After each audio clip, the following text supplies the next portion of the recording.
Yo, yo, yo, yo, what's going on? I got something special for you guys today. Um, Man, we're gonna talk about this weekend. This weekend was crazy. Um, we had the Conor McGregor Dustin Poirier fight, man. And damn, what a shocker. What a shocker, man. That was crazy. Um, just a lot of interesting stuff this weekend, man. We had some good boxing this weekend too. A couple of Philadelphia fighters went out there and had some interesting fights, to say the least. Uh, we also have a Philadelphia world champion right now, but today we're gonna talk about Conor McGregor, Dustin Poirier. What a fight, man! That was a shocker because it was looking a little bit funny at one point. I wasn't quite sure how that fight was going to end up. And you guys saw how it ended up, man. So it was a little bit crazy. Um, but I just so happened to be friends with his boxing coach, Dyah Davis. Now, Dyah Davis is a guy who I've known since about 2014. Um, he's a guy that I've known for about, I don't know, damn, 2014. That's a while now, man. Yeah, that's damn. We're in 2021. So that's 7 years, man. I've known him for about 7 years, man. I've known him for a long time. I met him down in American Top Team down in Florida. He was the boxing coach even back then, and he's been coaching a lot of these UFC guys for a long time. We're gonna have the opportunity to talk to him today. I'm gonna bring a couple of people on here. If anybody has any questions, who want to ask him questions or ask me questions, but we're gonna keep it focused on, what the topics at hand today are. And the topics today are gonna be, the fight. You know what I mean? What you guys thought about the fight. But then also we're gonna talk about the differences between boxing and the differences between MMA, and then the differences between coaching a boxer boxing and coaching an MMA fighter boxing, because a lot of people see guys, just throwing punches and you think it's the same thing, but it's really not. You know what I mean? Because there's different things, different variables, different things that people have to look for. So, we're gonna bring in Dyah to talk a little bit more about that, because he's been working with UFC fighters consistently for a long time now. So, it is what it is. But let's go ahead and just chop it up with people in New England. Night Runners, what's going on? Charlie was good. Rovi, what's going on, Rovi? You got a question? What's your question? Shan, what's going on? George, I'm from the UK and was rooting for Dustin, my favorite guy in the UFC for sure. That's what's up, man. I mean, what's crazy is I'm not like the biggest UFC guy. I really watched that fight more to support Dyah Davis, to be honest with you. Like, I watched that fight more to support Dyah because I have a personal friendship with him. But I was also interested to see how it goes, because we saw the first fight and we saw how that went down. And he came back, man. Uh, Conor relied on his boxing too much. When Dustin was getting tagged early, I thought it was going to be over quick. Yes, Dustin was getting tagged, and we're going to talk about that today. Sean Breezy, coach, what's the best way to dodge a right hand? All right, so I got stuff coming. I got videos on that coming real soon. That's not what this live is going to be about really today, but we're going to talk about boxing techniques. And let me know if you like these lives, because I don't come on here often. You know what I'm saying? I'm not really like, this is not something that I do really, really often. But let me go ahead and see what's going on with Dyah. You know what I'm saying? Let me see what's going on with Dyah real quick. Let me get this sent out to him. He just texted me, so that means uh he's about ready to go. Okay.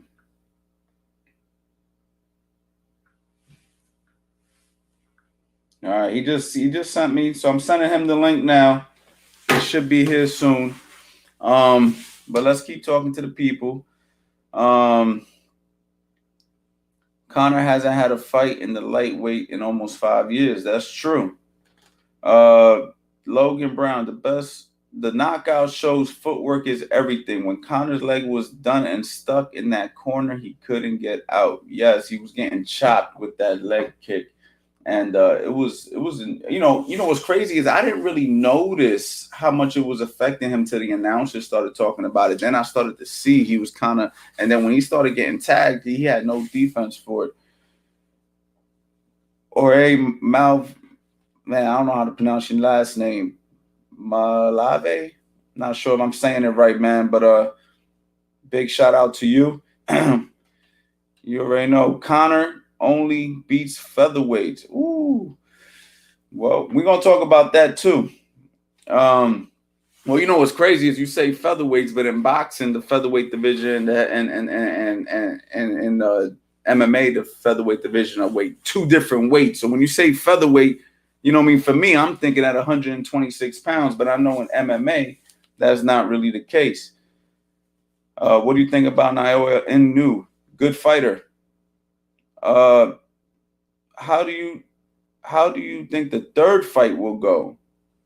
If there's a third fight, I think it's going to be very, very interesting because, for instance, the very first fight, it was it was close. You know what I'm saying? I mean, it wasn't close. Not Dyah Davis, man. What's going on right now? Dustin got beat. You know what I'm saying? I know he lost some confidence there. And in this fight, he just regained his confidence, and Conor lost some confidence. So now both guys know they could beat each other. Both guys know that it's possible for them to beat each other. You know what I'm saying? So the third fight, if there's a third fight, it's going to be very interesting because you're going to have two guys who know they could beat each other, who both basically knocked each other out. So, you got one guy who knows he can knock him out, another guy who knows he can knock him out. Now we got a real interesting fight. It's no longer a confidence issue. It's just like we both know what we're capable of. So it either could be firefights or it could be a real technical chess match. But we're going to go ahead and we're going to bring in none other than the man behind the boxing. All right? The secret weapon. My man, Dyah Davis. What's going on, champ? My guy. What's up, brother? How are you? All right, man. So, I tuned into that fight. I was going back and forth from UFC to boxing because we had some boxing going on that night. I'm a boxing head. You know what I mean? No doubt. Who fought? Who fought this past Saturday night? You had Stephen Fulton from Philadelphia. He just won the world title. I saw that. He picked up the WBO strap. Yeah, you had Rolly's beating up on my man's fighter, man. I was actually a little bit disappointed. But Rolly's got a little W on that fight. He beat up on my man Rasheem Jefferson's fighter. I forget the kid's name. But other than that, I thought it was a last minute replacement. The guy was like 13. He got the fight on 30 hours notice, and I really thought 30 hours notice, and he filled in, and I thought he would win because he beat Hank Lundy. Man, I can't believe I'm having a brain freeze on this guy's name, man. But I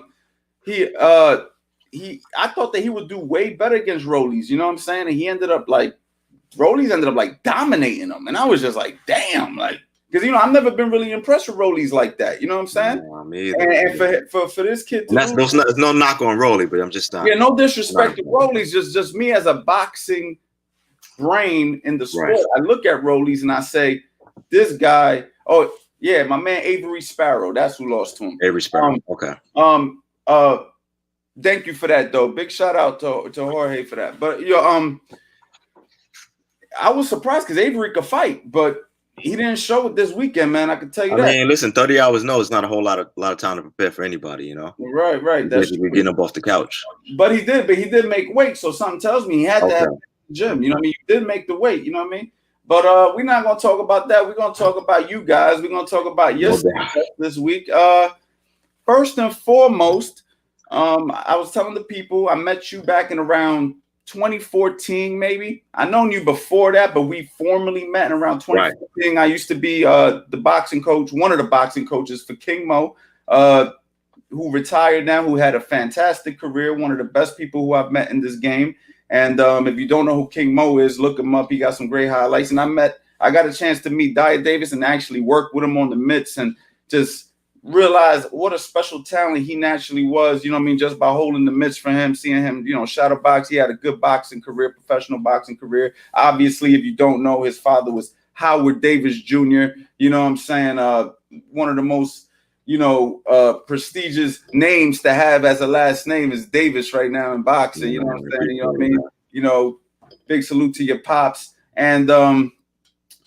And basically, that's it, man. So I've been cool with you for many years now. We've always kept a good relationship. It's always been 100 between us. There's never been no funny stuff, and I really appreciate that, because in boxing, you already know how flaky it is. You already know how people are. You know what I'm saying? And we've never had any of those issues. It's always been 100. You know what I'm saying? I want to salute you, as you know, I consider you a friend, and I appreciate you for that. You know Absolutely. what I'm saying? This is one of the things that we talk about. You know what I mean? Like, there's a lot of flakes in boxing, but you know, we keep it real down to the core, man.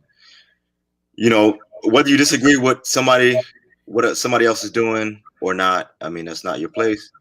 There's a lane for everyone, and we can all eat. So, you know, Right. we pick each other's craft as they do. Absolutely. So you've been a boxing trainer now for how many years? I've been a boxing trainer for 11 years. I was actually training MMA fighters even as my career was going on. I started in 2010, and it had just happened off a big win. I had just come off a big win over Marcus Johnson, who was undefeated at the time, and he was the number 3 super middleweight prospect at the time. And I had just beat him, and my dad was the boxing coach at American Top Team, and he asked me if I would be interested in coaching. And he thought it would be a good idea for me to make some supplemental income when I wasn't fighting. And I said, damn, Dad, I literally just beat the number 3 guy in my division. Like, next fight from here is probably Andre Ward. And he was like, yeah, you know, I get that, but you never know. Sometimes these fights take long to make, and why not, you know, stay active and keep your brain moving and occupy with your craft while teaching other guys, you know, the sweet science. So I said, why not? All right, let's do it. So let's bring it back. Let's bring it back a step, because I want to know how it all started with you. Like, how did boxing start for you? You know what I'm saying? We obviously know that, you know, besides you being a coach now, you was a professional fighter. Did you have an amateur background? Well, how did you start? You know, obviously your dad being who he was, I know it's instilled in you from a child, but like, give us a little like history of, you know, from the first day you put on a pair of gloves to your first fight to, like update us from that part to where you are today. All right. So, yeah, my story's a little different, man. I mean, I didn't have an amateur background, and I started very late. I started at the age of 23. And although my dad was a 1976 Olympic gold medalist, an outstanding boxer of that Olympic Games, I showed very little interest as a kid. My thing was basketball. And from the age of, probably till about 8 to 17, you couldn't tell me that I wasn't going to the NBA. I just had hoop dreams, and no one can tell me different. My grandfather fought. My father obviously fought. My uncle fought. My uncle was a 2-time Golden Glove champion in New York. He had about 5 professional fights. He retired 5-0 before going into law enforcement. So it's ingrained in me. It's in my DNA. But I never wanted to do it. And at the age of 23, I was kind of lost. You know, like I had went to school. I didn't finish. I went to Nassau Community College, but I didn't finish. Somewhere down the line, I just felt like, you know, school wasn't for me. I was working as a store manager at a company called After Hours, which is now been taken over by Men's Warehouse. But I just felt like, man, you know, handling proms and weddings, like that just wasn't my avenue. So I had to figure something out.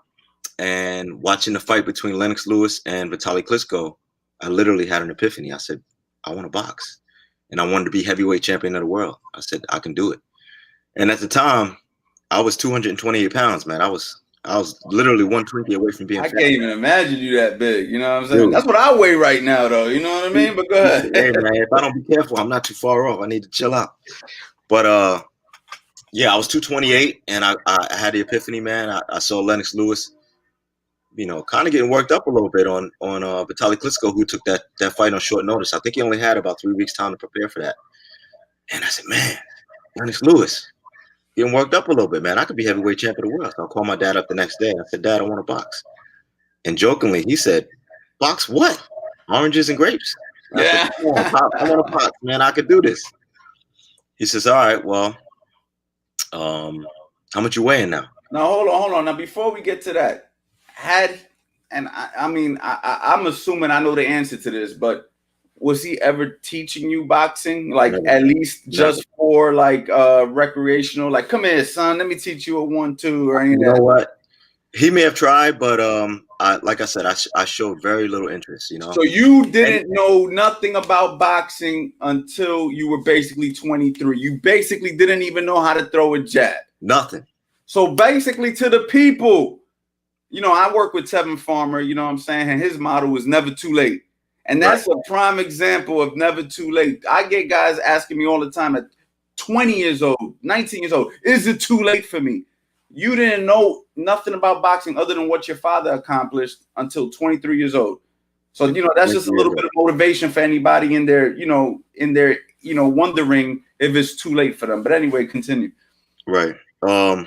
So yeah, man. After watching that fight, I had like I said, I had an epiphany. Called him up, asked him, told him I wanted a box. And jokingly, like I said, he said, "What box? Oranges and grapes, or what? Were you serious here?" And I said, "Pops, absolutely, I'm serious." So once I told him I weigh 228, he says, "Look, son, you're not gonna be a heavyweight. If you want to fight, you got to get your weight down. You're 6'1". These heavyweights of today are 6'4", 6'5", 240 plus pounds. Ripped, solid muscle. He's like, you got to get your weight down. So I'm like, all right, well, tell me what I need to do, and I'll get started. So he told me to start running and to change my diet. So the next day I started running. Dude, I literally ran one block. I was huffing and puffing. I turned my fat ass right back around, and I said, I'm going to give it another go tomorrow. And then it was 3 blocks. Then it was 8 blocks. Then it was a mile. Then it was 2 miles. Then I was eventually running 3 miles, doing that 6 days a week. I changed my diet. Started eating some good meals. Breakfast consisted of oatmeal and egg whites, and some nutritional stuff, chicken and broccoli, and I really didn't know a whole lot about nutrition, but So I diet about 6 days a week, man, and the weight just started falling off. I lost 45 pounds in 4 months. Wow. But then my dad knew I was serious. He says, all right, next step is to come on visit me down here in South Florida, where I'm at training MMA fighters. So basically, he told you to change your diet and run. Still no boxing was incorporated. Your first job was to get basically in semi-decent shape before he even wanted you to see him. Well, that was the first test. He said, if I'm serious about this, let me see. And by seeing was me going out and getting myself into some good shape before moving forward. He told me I wasn't going to be. Did you do any weights? Did you do any weights, anything like that as you were bringing the weight down? Were you doing any kind of formal training, anything you learned from basketball, or was it strictly just running and eating right? Running, and I was conditioning my mind by watching fights. And I only wanted to watch excellence. So, I was watching the greats. I was watching Muhammad Ali, Pernell Whitaker. I knew what kind of fighter I wanted to be. I wanted to be the fighter who would hit and not be hit. And that was something that my father was always big on is, if you're going to enter the game, you're going to retire and leave the game with the same faculties that you walked in with. You're going to be able to speak well. You're going to be able to, it ain't going to be no punch drunk stuff over here. You're going to work on your defense just as much as you are your offense. So I'm like, all right, cool. So, part of what I was doing was film study. I didn't realize what I was doing was film study, but I was watching greats, and I was allowing myself to soak in up the knowledge of what these guys were doing. Muhammad Ali, who was very athletically gifted, very fleet of foot, able to hit a guy on the back foot, move his head, great defense. Pernell Whitaker, Evander Holyfield, Salvador Sanchez. I mean, you name it. I was doing film study without even knowing that I was studying. Was he giving you these people to watch, or were you just finding them on your own? I was finding them on my own. Obviously, like my dad's role model was Muhammad Ali, so naturally that's who I gravitated towards. I see him right behind you right now. I believe it. You know what's crazy? Look, I got this, man. If you see this, that's actually autographed by Joe Frazier, because I trained his son for a little while. Awesome. And that's him when he fought Muhammad Ali. That's the original poster right there. That's I got awesome. that framed Yeah, I've up. got some other pieces in the gym too of Muhammad Ali, man. You know. But yeah, I mean, Muhammad Ali was a great figure in the ring and outside the ring. So, who wouldn't want to be like that guy, man? Right. Yes, rest in peace. Right. Yeah. And okay, so now you're in shape. So I'm You in go shape down. now. I got the So weight now you down. go. Like I said, I lost 45 pounds in 4 months. My dad knew then that I was serious about what I said I wanted to do. So he says, look, I'm going to give you a 2-week trial. You're going to come on down to Florida. If I think you got what it takes, you stay. If not, you're taking your ass right on back to New York. So I said, all right, say no more. So I came down with all the intentions to show out. So my dad was training I got down to Florida. I flew down to Florida. I just walked into the gym and he was working with a fighter named Chad Butler, who's now deceased. He was a heavyweight at the time. And Chad Butler was like 7-0, with like 6 or 7 knockouts. Really great style, very, very Tyson-esque style, moved ahead and rolling under shots and good hooks. And I was moved by that, man. So the minute my dad was finished with him, I immediately jumped in the ring and I started shadow boxing. Boom, throwing my jab, but moving both hands at the same time. I didn't know any better, Like I said, I had really never done any formal training yet. And my dad sat down because he was kind of, tired after working out the fighter. And one of his friends kind of like nods his head. He said, "Hey, man, check your son out." So he's sitting there watching. He's like, all right, I see you, champ. Come on out the ring. It was a Friday. He said, look, we're going to start Monday. I said, all right, say no more. He said, man, you got some natural ability. You got some good movement there. I said, all right, I got something we can work with for sure. He's like, all right, we start Monday. And that was it, man. We worked countlessly every day. I must have trained. I trained twice a day, putting in 2 hours, 2 hours each session. And then I would go home and I would, again, watch. What were the sessions? What was the morning and then what was the evening? The morning would be my conditioning. So I would, follow up my road work and some weights. I lost all that weight, but, ideally I wanted to have some strength too. So we wouldn't go crazy with the weights. Light weights, but just a lot of repetition. And then I would come back later in the afternoon and we would do my boxing workout. And then from there, we just started from the ground up, man, the fundamentals. And he preached the fundamentals. Everything started with the jab and it ended with the jab. So, if there was one thing, that my dad really instilled was the jab, man. Right. The jab buffet, all you can eat jabs.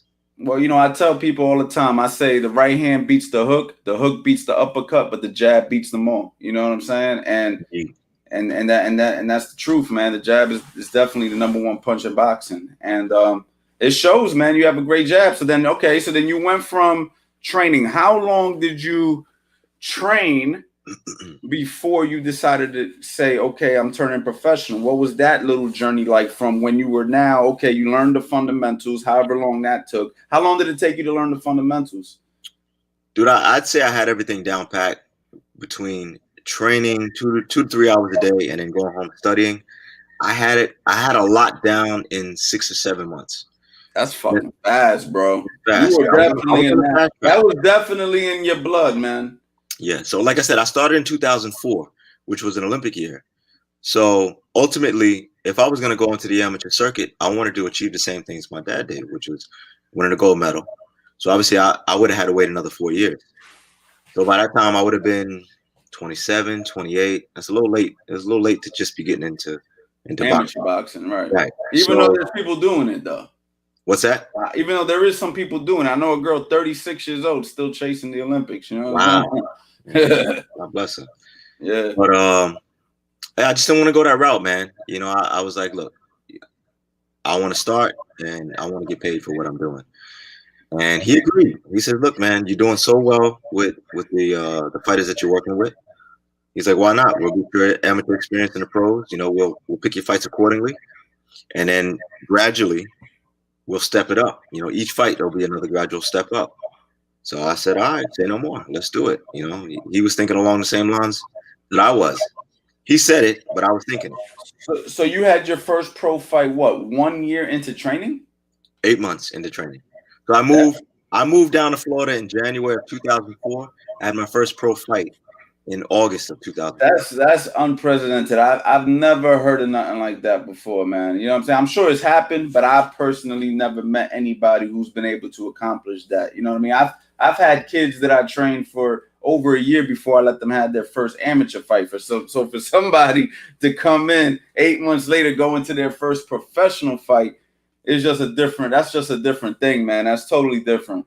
I mean, coming from my pedigree, and just everything that I was able to soak up during that time, man, I felt very confident. Like, yeah, and confidence is a very important thing. They always say a confident fighter is a dangerous fighter. And man, I was doing so well with the guys that I was sparring with, and I was working with some elite guys, man. My first sparring session was with a guy named Ishmael Cohn. Ishmael Cohn was a silver medalist for Sweden. I don't know what Olympic year. I think it was 90, may have been 96. I did very well with him, man. That was the first guy that I sparred with. And I had some other, I don't know if God bless his soul, Panama Lewis. He's like, man, you did your thing with Ishmael, man. You took him to the blood bank. Ishmael had a bloody nose. But like I said, I was very green, so I only did 2 rounds. After the second round, I was huffing and puffing. But again, I showed some good qualities that could be worked with from there. Something that can grow. I was sparring with Zab Judah's brothers, Josiah Judah, and Daniel Judah, who they were both pros at the time, and I was doing very well with them. And then I eventually stepped in the ring with Zab. Again, I did very well with Zab. Zab was at the time either former undisputed welterweight champion or current undisputed welterweight champion. I think he was getting ready for Corey Spinks at that time. The second fight with Corey Spinks. So I had the opportunity to work with him.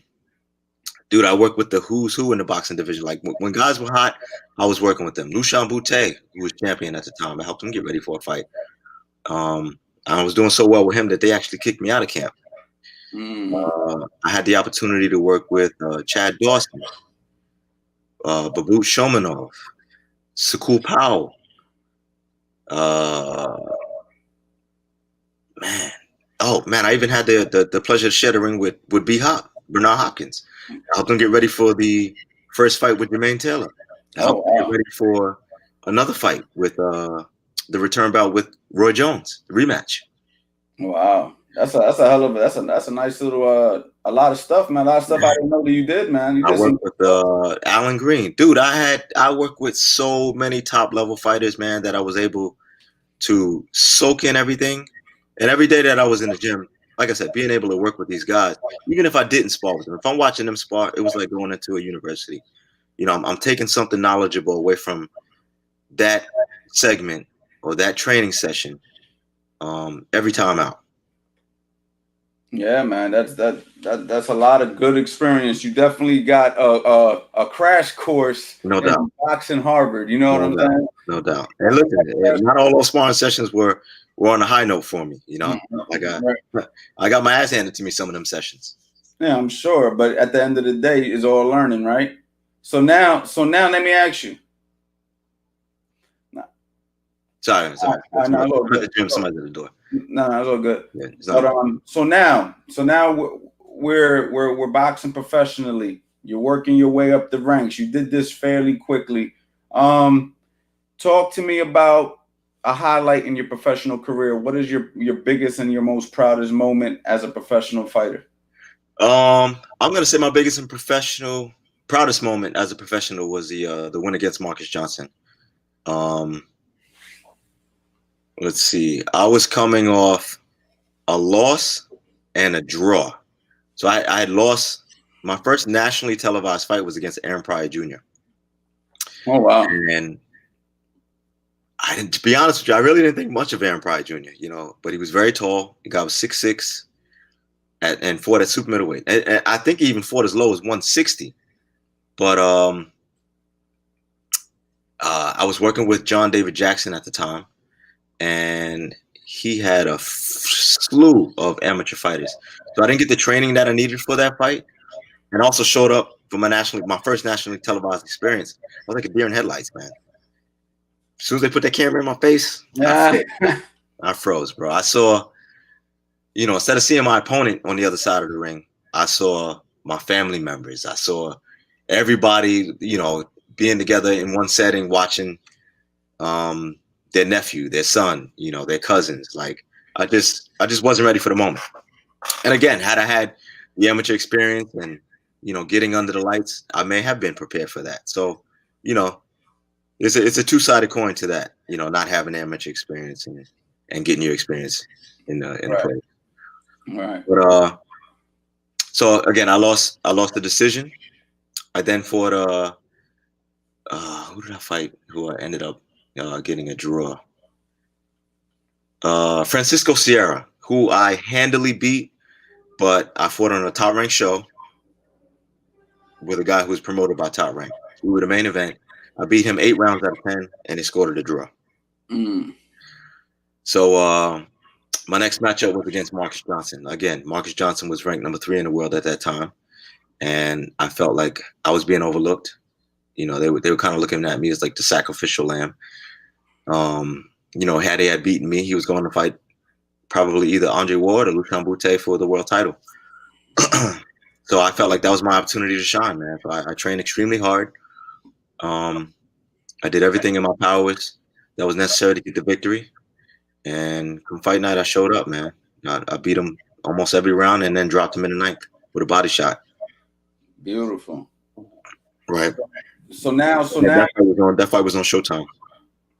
So now you already had, so you had your career, you did your pro thing. I know a lot of people want to talk about what happened over the weekend. So, but we're gonna get to that. But so you had a good boxing career, a very solid, respectable boxing career. Now you're training. Even won the NABF title, as you can see, that's behind me right there. Okay, what title was that? That's the NABF title. That was I fought Alfonso Lopez, who actually just fought. So why wasn't that your most proudest moment when you got a strap? You know what? It was one of my most proudest moments. My dad was more proud of that moment than I was, to be honest with you. I mean, think about what you did. Think about what you did. You started boxing at 23 years old. You became professional 8 months later. How many years later and you got yourself that strap? How many years from 23 before you won that title? Let's see. I started in 2004. I won a title in 2011.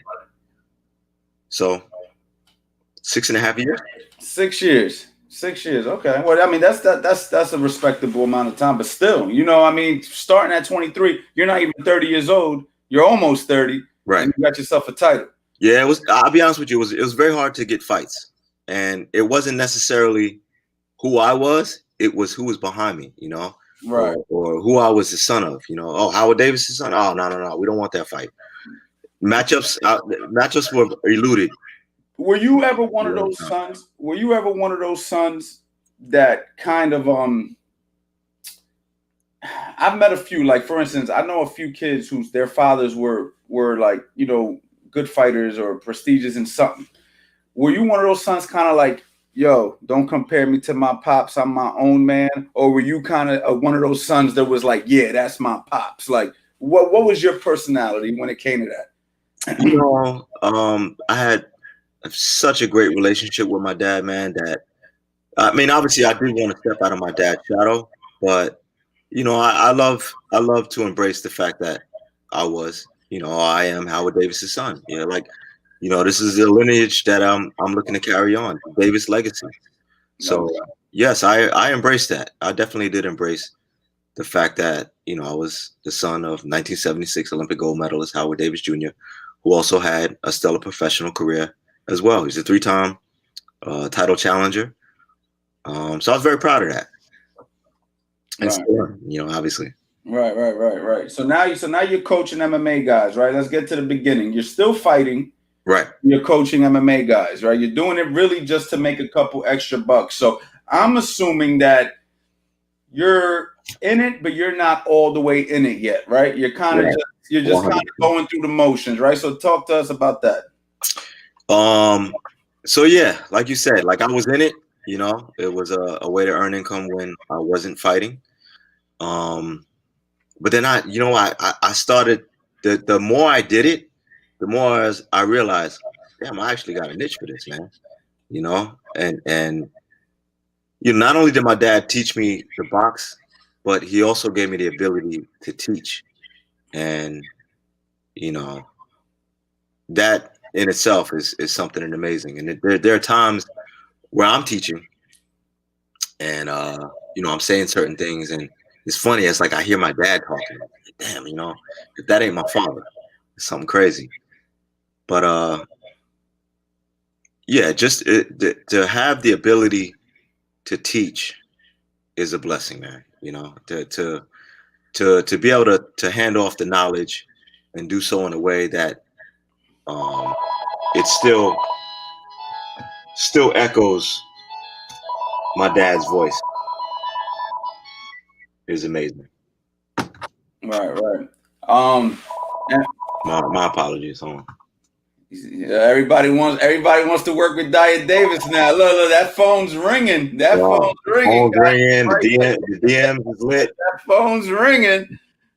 Yeah, yeah. So, and to everybody who's on here, man, I want to say big shout out to you guys. I appreciate you guys who tuning in. A lot of people are asking questions, saying like a lot of positive things. I can see it on the side here, and we're gonna talk about the Conor McGregor Dustin fight. But I just want to highlight what's going on with what happened with Dyer's story, because it's a very inspirational story. I'm inspired listening to it as he's telling it to me. So it's always good to know the story behind the man. And right now, we're at a point now. You're teaching the craft of boxing. Talk to us about, and because I have a little bit of experience myself working with MMA fighters, but obviously not as much as you. Explain to me and to the people the differences with teaching boxing fundamentals to an MMA fighter, because obviously there's other variables when an MMA fighter fights. How do you work with them, and how do they adjust it to the MMA realm when you're teaching them how to box, slip or whatever? Maybe you might slip into a kick, or those type of those kind of variables. Explain to me how you work with them, and do you change anything, or do you just keep it 100% boxing, and then their other coaches handle that? Like, how does that work with you? Well, look, I mean, obviously the fight starts on the feet, so I don't really change up too much, to be honest with you. From a peripheral standpoint, obviously you have more weapons coming at you in MMA than you do in boxing. So, like I said, even a peripheral standpoint, you want to watch from the chest on down, right? And in boxing, you're watching from the chest on down. You may even catch the feet, to check your distance, to see where a guy is, to know whether or not he's in position to hit you, or if you're in position to hit him. And by MMA standards, you're obviously looking down because you may have a kick coming at your face, or at your body, or at your legs. So there's definitely a lot more intangibles there. But I don't really approach the game differently. I mean, you have three different distances in fighting when it comes to boxing. You've got the outside range, you've got mid range, and then you got inside fighting. And respectable, all those distances and ranges have their place and time. I think to get a good gauge for a guy, a fight's gonna start on the outside. Once you got a feeling of what it is that your guy presents or that he can do, you're gonna start working a little bit closer. Now you're working a little bit more mid range. You're able to see the shots coming at you. You're able to defend. You're able to pick shots off. You're now at this position. You're able to counter. Once you're at your mid range, you can follow that with your inside. And then once you got your inside game established, you basically covered all three avenues. Right, right. Obviously, yeah, of course. But what I'm saying is, like, do any of the MMA coaches, or do any, like, for instance, let's just say you're teaching a guy to slip, And maybe he might say, okay, yeah, you can slip, but we have to be careful that a roundhouse kick might come, or if I shoulder roll, now that guy can feint or something. I shoulder roll, now he takes him down, or whatever the case may be. Or are we adjusting the upper body to where we're a little bit more squared, so therefore if a kick comes, they can check it with their leg? Little tips like that. Are you having to work around that, or are you saying no? When you're with me, we're staying bladed. We're working on everything that a boxer would do. How is that really working for you? Like, is it their job to fix those issues when they get to their MMA coach, or are you working around that stuff with the fighters? We're working around that stuff. I mean, obviously there are some different adjustments. I mean, in boxing, we typically stand with a bladed stance. In MMA, a guy might stand a little bit more square because he's looking to check kicks as well on the defensive side. But I don't change up too much, man. You know what I mean? It's up to that fighter and his respective coaches to figure out how to make everything work. So I take care of the boxing end. We've got a kickboxing coach that should take care of the kicking end, a wrestling coach, and then an overall MMA coach who knows all avenues. So if you get an MMA fighter and he's standing very square, are you going to say, yo, man, angle that upper body? Yeah, I'm going to tell him to angle the body, only because, as a boxing guy, you want to tell him to eliminate presenting as much of the target as possible. And obviously standing in the bladed stance is going to be able to allow you to do that. Okay, so basically you're keeping it 100% boxing at all times, and then they just have to make those adjustments within their other coaches and themselves. Basically. For the most part, I'd say it's about 80% boxing, but because now I have a knowledge for MMA and what some guys are looking for, my fighters' strengths and weaknesses. Dude, there are times where I'm throwing kicks, No, because and I'm by no means a kicker, but I can't even underestimate you because you became a professional boxer in 7 months. So if you wanted to throw kicks, I can imagine you could learn that in probably they're not pretty. 3 months. You know what I mean? I'm throwing, they're not pretty. But they're just to keep the fighter defensively aware of anything that can come with him. Like, for example, like Conor McGregor, like we know he's a fast starter. The guy comes out throwing knees, kicks. He does flashy things to put you in a position to where he can land that left hand, which is his eliminator. That's his go-to. He knocks out a lot of guys with that. So, for this fight with preparing DP, dude, I was throwing roundhouse kicks. I mean, they weren't pretty, but by all means, they were ugly as hell. But it just puts him in the mindset. Okay, I gotta look to defend and be prepared for not only body kicks, roundhouse kicks. I mean, anything that can come at you. Right. Yeah, I just say that because I get a lot of questions about that, and then I also have a lot of young coaches who are inspiring to be coaches, and maybe it's some good information for them to know what they have to pick up on if they wanted to be an MMA boxing striking coach or whatnot. But for the most part, what you're saying is just stick to boxing, and then I guess you'll learn a little bit of your personal fighters.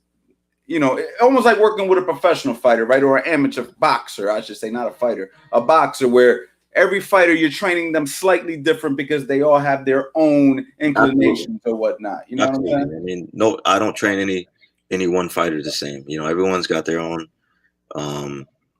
attributes that come out a little differently than others. So you try to hone in on what you keep what the fighter's good at. You try to expand on that and improve on the weaknesses, obviously. Now defense or footwork or. Now talk to me about before we're gonna get into the fight, guys. I know y'all waiting for it, but I want to talk about one more thing before we get to that. Talk to me about any differences you've noticed with working with MMA fighters and working with boxers, like personalities, work ethic, those type of things. Like, are you noticing a difference with MMA fighters and boxers, or are you basically saying they're they're all the same. They're just practicing different things. What do you see? What is the difference? And touch on that a little bit. I'd say the culture is a little bit different, in a sense that it's, boxing has always been me versus everybody. MMA is like that as well, but obviously it's more of in a team setting. Like I'm a coach at American Top Team, which is probably the biggest MMA home for a lot of fighters. I mean, we got hundreds of fighters that we train. In boxing, you don't get that. It's not like one home establishment where fighters who could potentially fight each other are both training under the same roof. That's very rare that you find that in boxing, but it is that way in MMA, and that's what I mean as far as a team setting. So it's a little bit more team oriented. Yeah, for sure. Okay, but I mean, these guys who are sharing the mats with each other and helping each other out could potentially be fighting each other, 6 months down the line, a year down the line. And have you worked with any MMA fighters that you could say, like, man, this guy should be a professional fighter? Like, I could see him entering the top 10 right now and beating some guys. Like, is there any MMA fighters out there that are that good at boxing, but they're limiting it because they want to focus on MMA? Man, Dustin said several times that he wants to get into boxing. He's like, man, there are times where he gets frustrated with the matchups. He's like, man, bump all this. I'm just gonna go to boxing. Now, how do you think a guy like Dustin would do as a professional? I think he would do very well. I mean, I've had him spar with some boxers. I had him work with Chris Algieri. He actually helped Chris Algieri get ready for the Errol Spence fight. So that's what I'm saying. So, like, for the boxers out there, because you have a lot of boxers with egos and a lot of boxing coaches and trainers who are they're not very educated when it comes to the MMA side of the game. They only see what they see on TV, that something that might look sloppy and everything like that. Right. What would you say to those guys who sleep on these MMA guys' boxing abilities? Like, this man, that guy's an MMA fighter. He a bum, man. Yeah, he good at MMA, man, with all that wrestling. But let me see him. Like, would you agree with those guys, or would you say, listen, I've been working with these guys. Some of them will beat some of your guys up. Like, how do you feel about that? I know you're walking a thin line because you're playing both sides of the fence here. Yeah, but let me know your honest opinion there. You know what I'm saying? So, I mean, the guys who are probably elite level boxers by MMA standards would probably be, in all honesty, B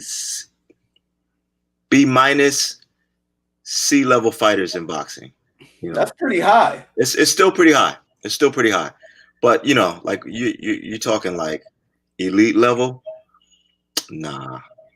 I mean, look, you got Conor McGregor who got in there with arguably one of the GOATs, and he lasted 10 rounds.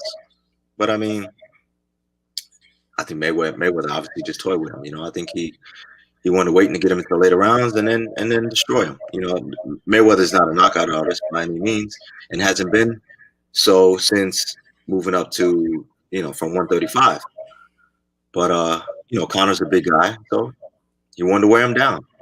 And in MMA, Conor's never heard round 6. He's only heard round 5 fighting main events.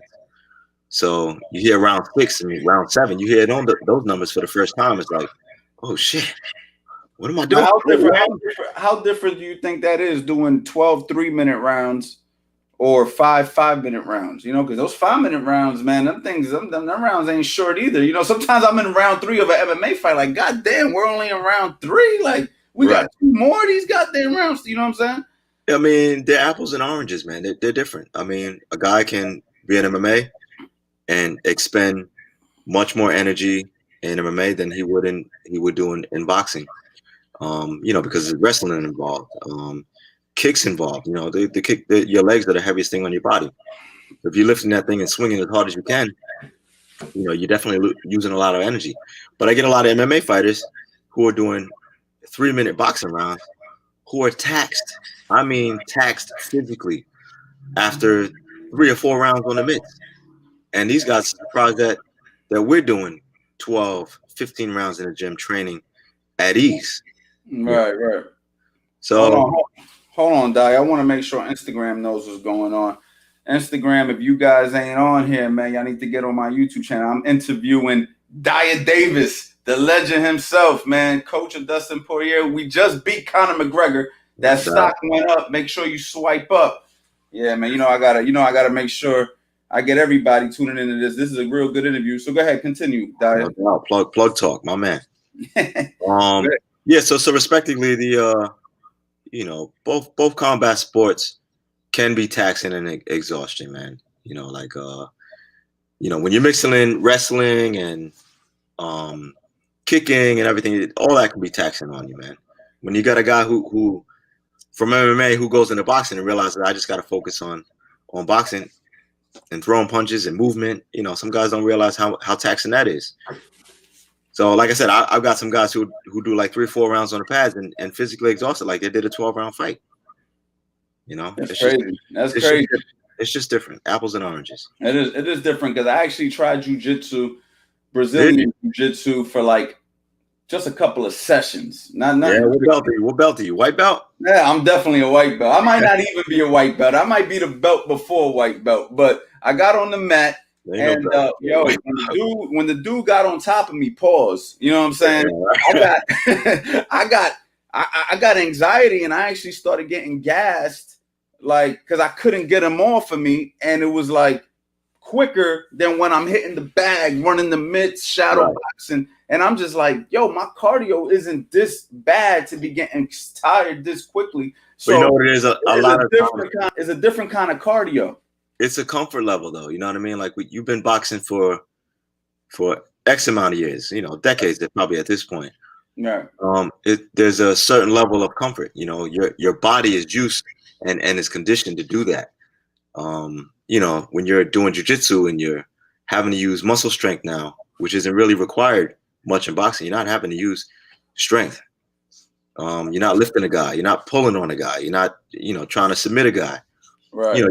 Your body's using different muscles. So, if you're not used to doing that one thing per se, then yeah, you will exhaust yourself faster. Right. Hold on, man. I'm just trying to make sure we're clear. A few people said it was blurry. I do not want it to be blurry. Let me know in the comment section, guys, to make sure that this live looks good. I like this view right here because you can see right. Dyah clearly here. All right, so the good part where everybody came here to find out. You get the Conor McGregor rematch. Were you with Dustin for the first fight? I was, and there was a lot that we didn't know about Conor at the time, man. He had only had 2 fights in the UFC. He fought a guy named Marcus Brimage and Max Holloway. And what the funny thing is, man, I remember texting Dustin, watching that fight between Conor and Max, and I said, "Dude, this guy's pretty good." And they were both in the 145 weight class. They were both in the featherweight weight class at the time. And DP, he was like, he ain't shit. And I'm like, dude, I don't know what you're watching, but I kind of respect this guy's craft, man. I'm seeing what he's doing. Now, is that difficult for you as a coach to tell the fighter that he's about to fight is a good? He wasn't on the radar. He wasn't on the radar at the time. Okay. So you're telling him this before he even knew he might fight him. There's okay. That was only his second fight into the UFC. Dustin was already established, battle tested, and I don't think we thought that Conor would get that much buzz that quickly, and that it would warrant a fight between him and Dustin. So when the fight was announced, being that we hadn't seen much on Conor, there really wasn't a whole lot to go on. Like he had a knockout win over, like I said again, a guy named Marcus Brimage, and a decision win against Max Holloway. With his respect, was a very good fighter as well. But other than that, there really wasn't a whole lot to go on. No. So in the first fight between Dustin and Conor, everything happened quick, man. He got stopped within the first I almost felt like that was a premature, but at the same time not premature. Like No, it was a good stoppage. you thought it was a good stoppage because it was just like, oh, like you know what I mean. But then I looked at it again and I was like, you know what? Yeah, I guess it was a good stoppage. It was a good stoppage. I mean, number one, he got clipped with a shot behind the ear, which we all know those are equilibrium shots. Those type of shots you usually don't recover from. Those are the type of shots that leave your legs doing the chicken dance. And I mean, it was a good hard shot right behind the ear. Yeah, again, knocked him down. And the moment he hit the canvas, Connor finished him off with some hammer fists, which warranted the referee to come in and stop the action. It was a good stoppage. But it was a learning experience for him, man. DP had also been cutting weight to get to 145, which is a very difficult strain for him, man. DP is 5'9" and a half, almost 5'10", and for him to be making 145 was a battle in itself. I mean, his diet, man, was he was eating next to nothing. I mean, rabbit food, bro. He would have like a couple walnuts and literally like a leaf of lettuce. I'm like, that was your breakfast, bro? And he says, yeah, man. He's like, you have no idea what I have to do to get to 145.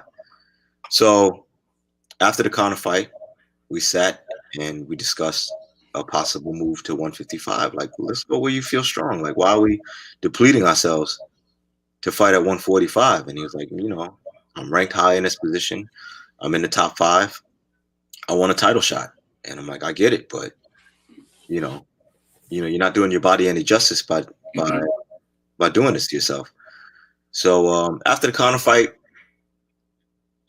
I didn't know if I was going to be able to get through to him. So I introduced him to my dad. I said, look, let's go talk to my dad. My dad fought his entire career at lightweight, but he felt strongest at 140. And I even had a couple fights at 147. I said, let's go talk to my dad. So they met, they talked.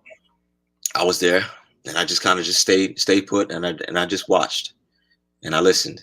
And he says, what are you doing? Why are you fighting at 145? And he explained to him that he was very close in the rankings and pretty close to a title shot. And he was, yeah, but what good is it going to make if you can't make the weight? You can't make the weight and feel strong. You're depleting yourself of energy. You're not performing at the highest ability that you can. Why do it? And he thought about it. He says, you know what? You're right. And the next fight, he moved up to lightweight. And he was knocking guys out left and right, man.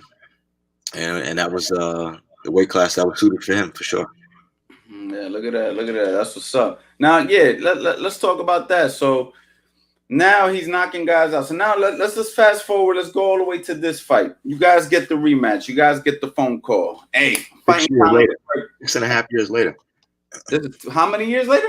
6.5. Wow, I didn't know that. I didn't know that because I actually saw the first fight after seeing the second fight. Somebody actually played the first fight on Facebook, and I was like, let me check out this first fight. And I saw it. I was like, oh, okay. And I could see there was definitely a difference in how he looked. So this is 6.5 years later. You guys get the rematch call. What's going through your mind? What is going through his mind? What is the game plan from a boxing perspective? From a boxing perspective, I mean, if anyone's watched any of the UFC embedded, like we know Conor is a counterpuncher, and he's probably one of, if not the best counterpuncher in the UFC. Most of his knockouts have come by guys getting over anxious, trying to lead in with a jab. Conor's just pulling back just enough to make the guy fall short and countering with the left hand over the top every time. And he's put a lot of guys away that way. Jose Aldo, he stepped back and dropped him with the left cross. Aldo came in anxiously. He just stepped back, corner with a counter left hand. Eddie Alvarez, who he beat, again, came right over the top, threw a jab, step back, lead left cross. Eventually hurt him and then put him away, followed up with a 3-2. So again, we knew what we were facing with Conor. We knew that, by MMA standards, he's an elite level boxer. Dustin is also an elite level boxer, but this is MMA. This is not a boxing match. So us coaches collectively decided that let's attack this guy all angles, and that means from head, body, feet, and we knew that low um, that leg kick, the calf kick, was going to work for us because he just doesn't check him. And there have been other fighters who had success with it and just didn't follow with it, like Nate Diaz in I think it was the second fight, had success with it. But Nate Diaz is a stand-up fighter himself. He's not looking. He doesn't kick much. He likes to stand in there and box with guys. So we knew we would have great success with that, and that's how we attacked it. Right. Now he was getting touched a little bit in the fight. There was moments in the fight First where, round. yeah, in the first round he was getting touched. There was moments in the fight that I was saying to myself, man, this isn't looking too good. How were you feeling in the corner? What was going through your mind as you seen him getting touched? You knowing Dustin, you knowing his personality, you knowing more about him than us. You know what I'm saying? What was going through your mind? Were you saying to yourself, okay, we need to do something, drastically, or were you calm and you were like, okay, we got this. We're just getting touched a little bit. How were you feeling? I know Dustin's durability at 155, and we all know Conor is dangerous, and he does his best work in the first 2 rounds. So we knew, or at least we felt, our best chances were going to be in the later rounds. Once Conor's a different fighter, once he hears it's the 11th minute of a fight. Approaching that third round, he's a different fighter, man. He doesn't have that gas tank. He's very explosive.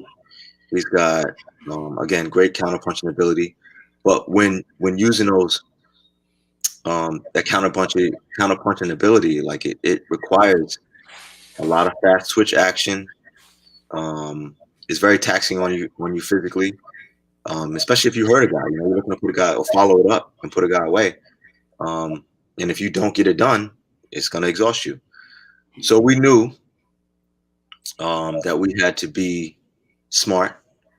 We had to exhaust this guy and then look to put him away in the later rounds. At least that was our strategy. That was our plan going into the fight. So now you guys won that fight. What's the feeling with you guys, man? What's the camp like? What was the camp feeling afterwards? You guys got the big win, and then you get it by knockout. So when you see him putting them punches together, boom, boom, boom, boom, you like, what are you saying? Like, yeah, yeah. Like I know how you feeling in the corner, man. I know you feeling, especially when an MMA fighter wins with. Even though a lot of guys don't want to give him credit for the punches, they want to give him credit for the leg kick, saying that that's what created, which is true. He did have his leg kind of beat up. But when you see him finishing it with punches, what are you thinking as the boxing coach in that corner? Like, yeah, like, So, listen, I mean, it's got to feel better seeing a knockout than a submission or something like that. Oh, 100%, 100%. Listen, the first round is a fill-out round, and that goes for everyone in boxing or MMA. Guys are gonna land. So maybe Conor took the first round. No big deal. We sit down in the corner, we make the necessary adjustments, and then we seen a different fighter in the second round. Conor was still looking to land some shots. DP was blocking shots and countering him, even taunting him a little bit. Every time DP landed a counter shot, he'd point at him like, I got you. And yes, the leg kicks set up the knockout. The leg kicks we demolished. We demolished it. We chopped the tree, and when you chop a tree, you start from the bottom, and that's exactly what we did. And then once we were able to hurt him there, handicap him there, then we looked to put the finishing touches up top. I mean, yes, he hurt him with a calf kick, but he didn't finish him with a calf kick. He finished him with punches. Right. Yeah, and it was. I was excited about it, man. I was definitely excited.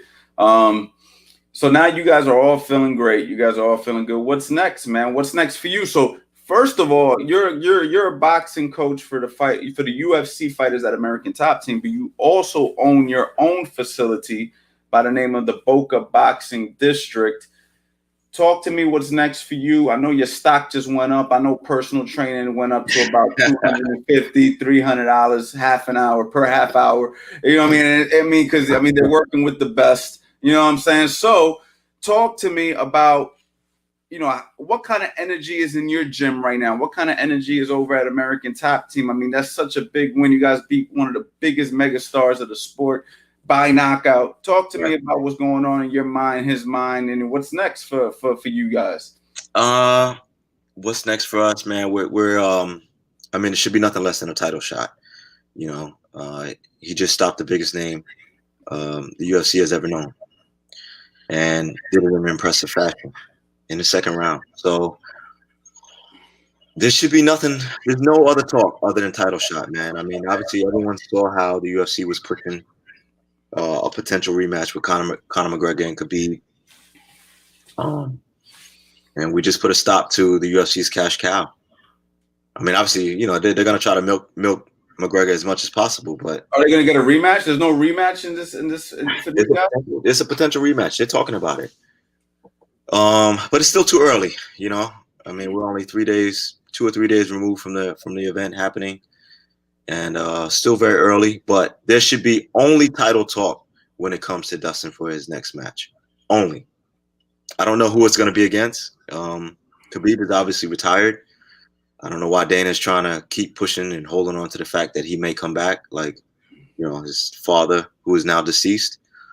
Wanted him to retire before 20 or maybe even 30 and out. But, Khabib achieved everything that there is to achieve in the sport of MMA. And that includes beating Dustin. He beat Conor. He beat the who's who of the lightweight division. So for him, it's like, why continue? His mom's wishes were for his last fight to be his last fight.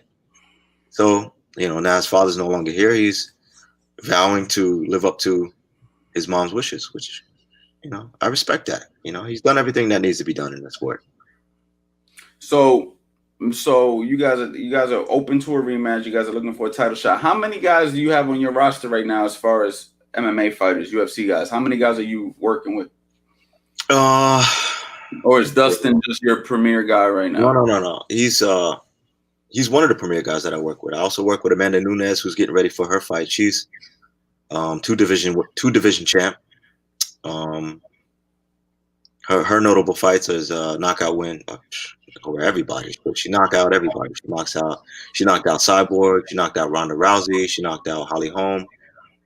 When it comes to women's MMA, I mean, she's the face.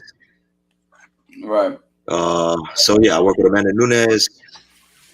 I've got a couple prospects, some guys in Bellator that I work. Any boxers? Are you working with any boxers? I'm working with amateurs.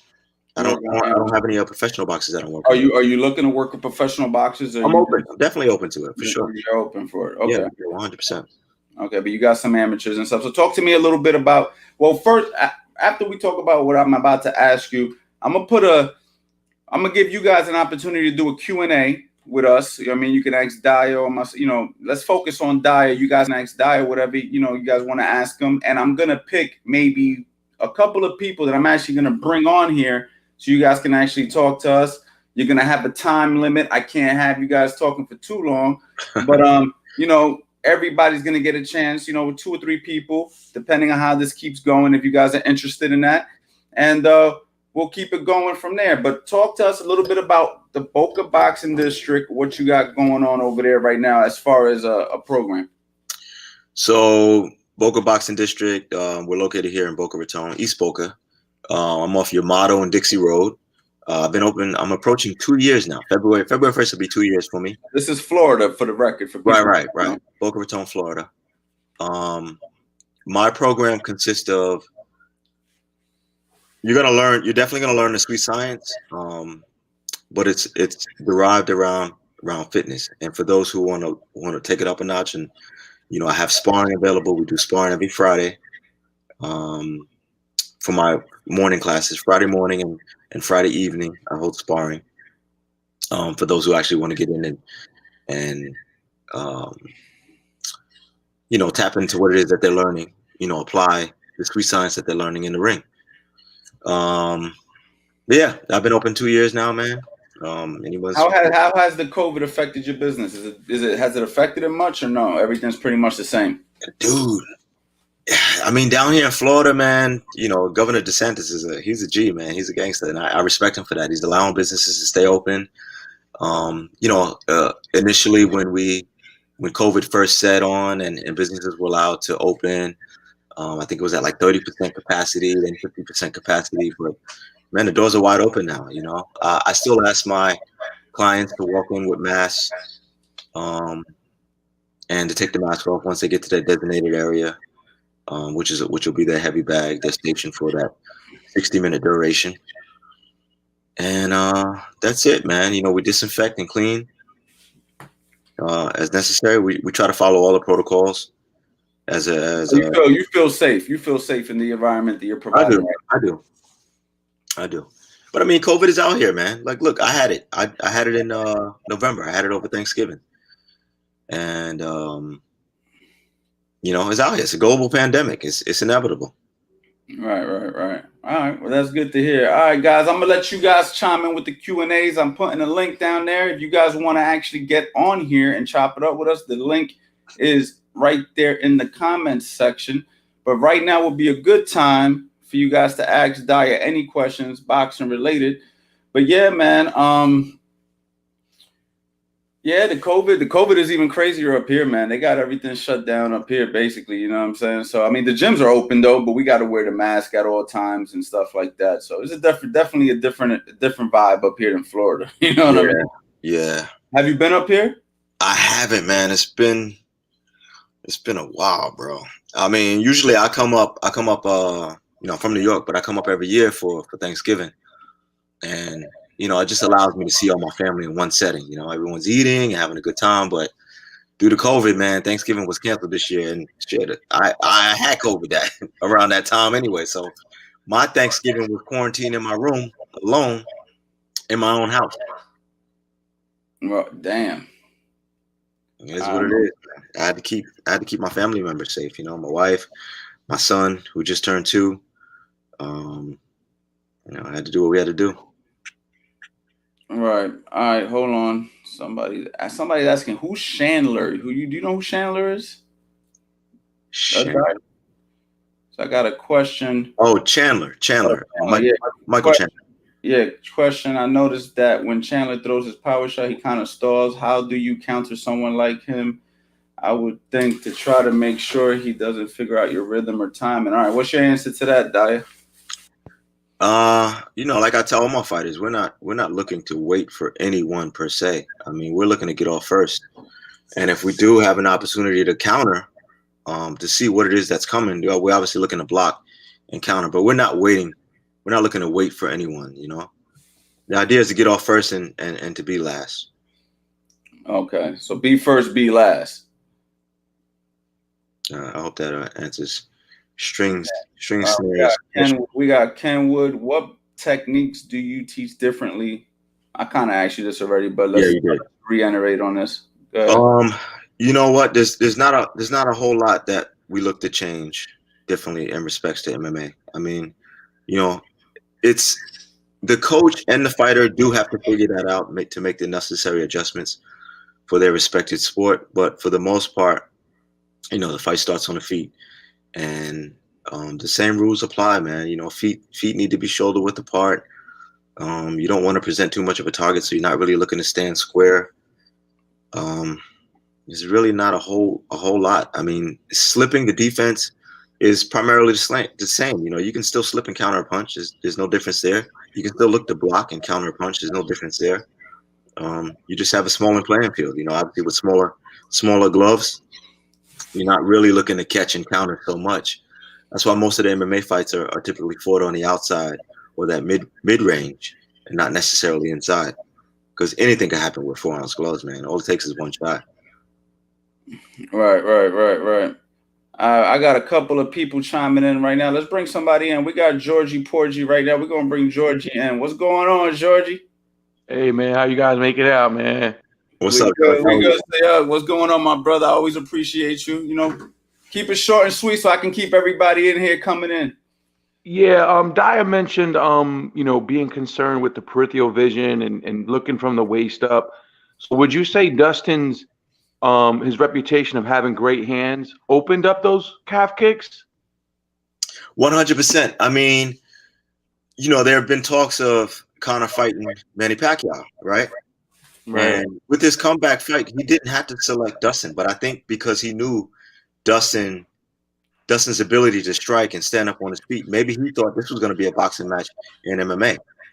But we were looking to approach it differently, man. We were said this is an MMA match. Whether Conor selected you or whether he handpicked you to look to sharpen up on his boxing ability before taking a Manny Pacquiao fight, we're going to take this as an MMA fight, and that's exactly what we did. We chopped him down from the legs on up to the head and body. Great, man. When I'm down in Florida, I'm gonna come check you out, man. Appreciate you guys, man. No doubt, Hey, brother. Georgie, man, thank you for chiming in, man. my man.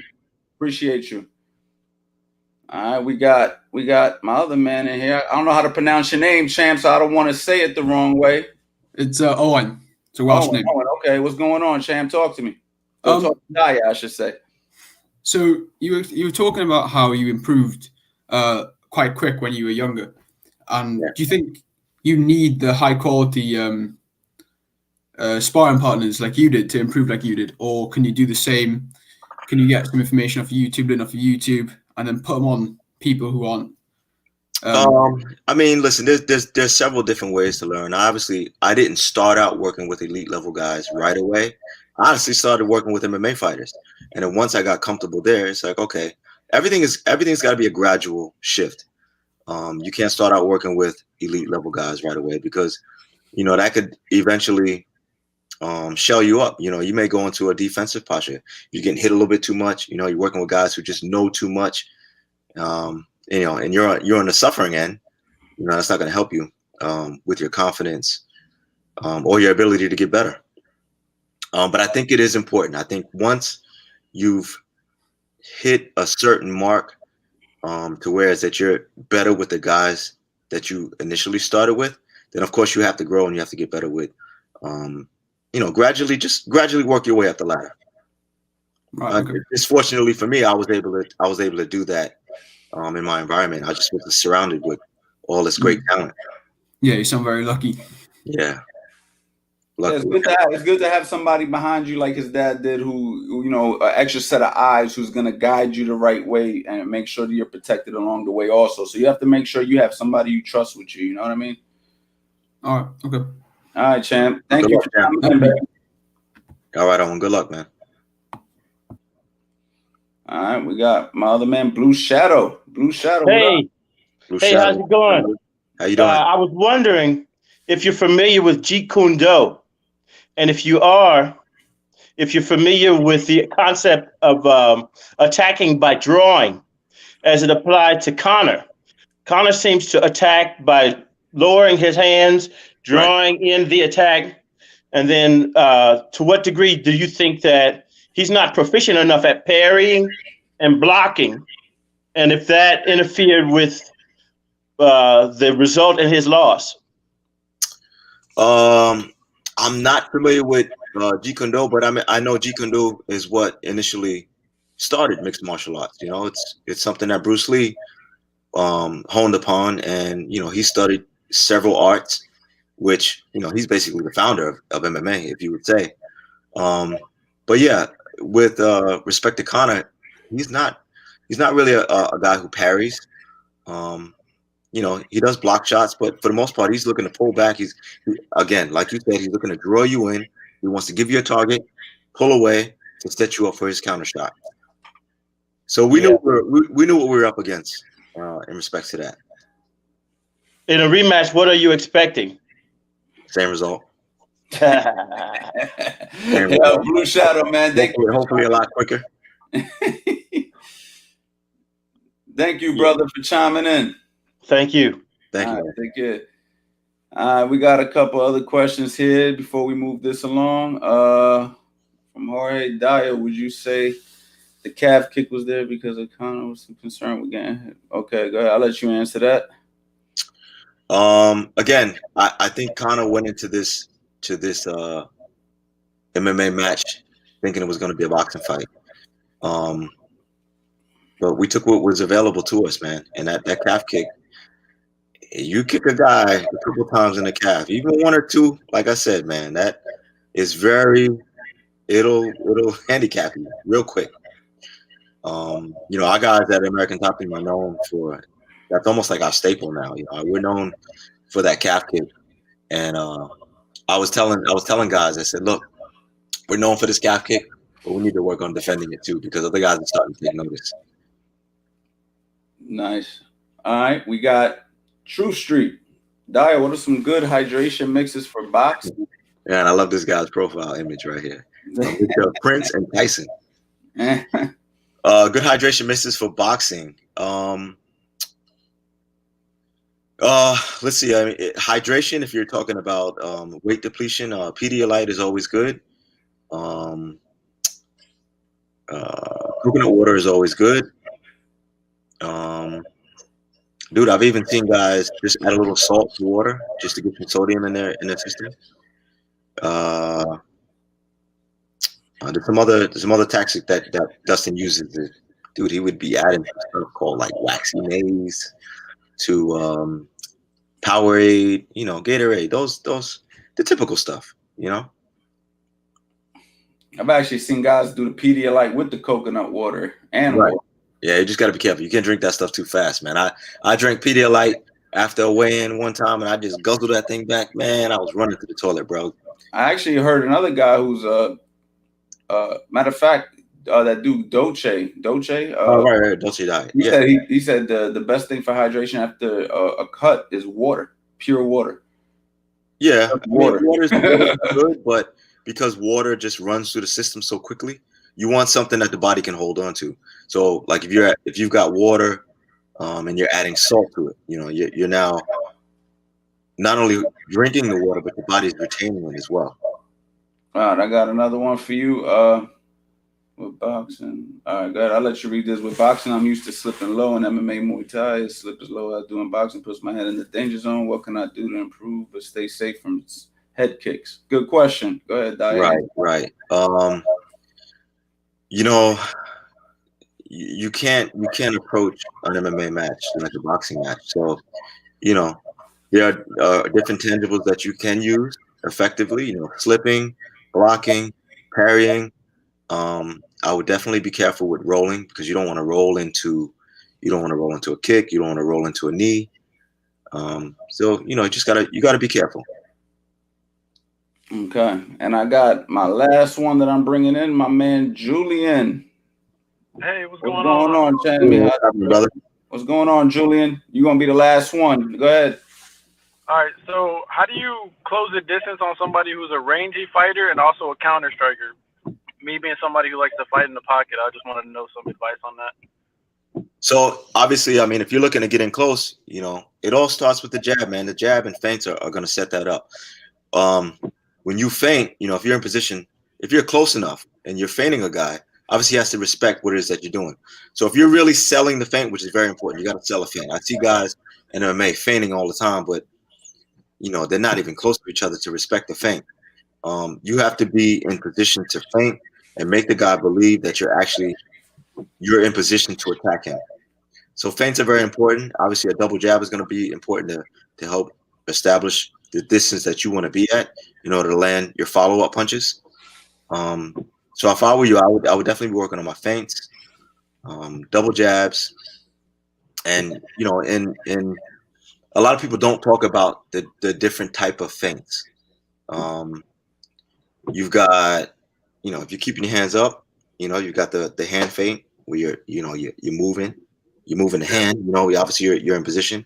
If you're a guy who likes to keep the hand low, obviously you're starting to apply the shoulder. Feint with the shoulder, or your feints are one of my favorite things to do. I tend to use the foot. So if I'm in position, or if I'm close enough, and again, if someone's using that peripheral vision, if they're watching from the shoulders on down, they're also watching the feet. I tend to use the feint using the hand and the foot. So not only am I giving you a visual with the hand, but typically the foot makes a sound. So if you're on a canvas or if you're in the ring, you get that motion to where it sounds like something's getting closer to you. It's going to put you in a defensive posture. If a guy's in a defensive posture, he's not offensively looking to fire. He's in a position thinking I need to defend myself. So if you got a guy in a defensive posture, then you're by all means in position to fire and let it go. I appreciate it, man. Thank you. You All got right, it. Tony, man. Take care.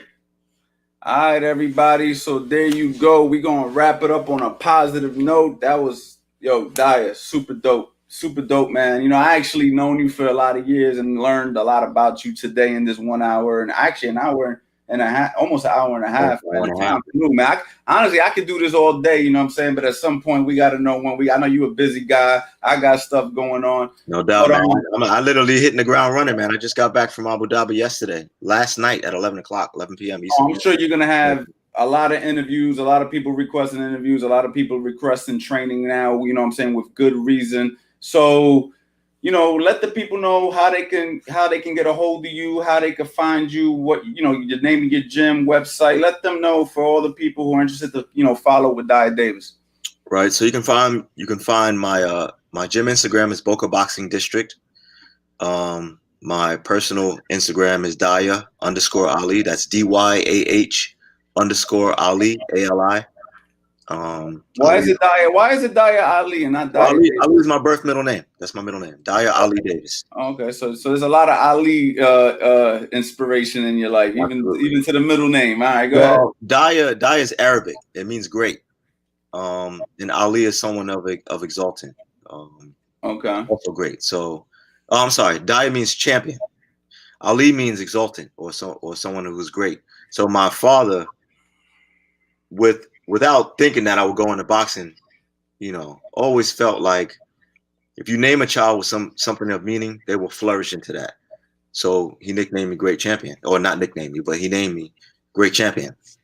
That's dope. All right, so we got Instagram Dyah_Ali. We got the BocaBoxingDistrict.com. Is that what it is? Boca Boxing District. Yeah, you can find our website BocaBoxingDistrict.com, or you can find me on Instagram Boca Boxing District. Yeah, that's pretty much it, man. That's it, y'all. So I'm on Twitter, you name it, Dyah Ali Davis.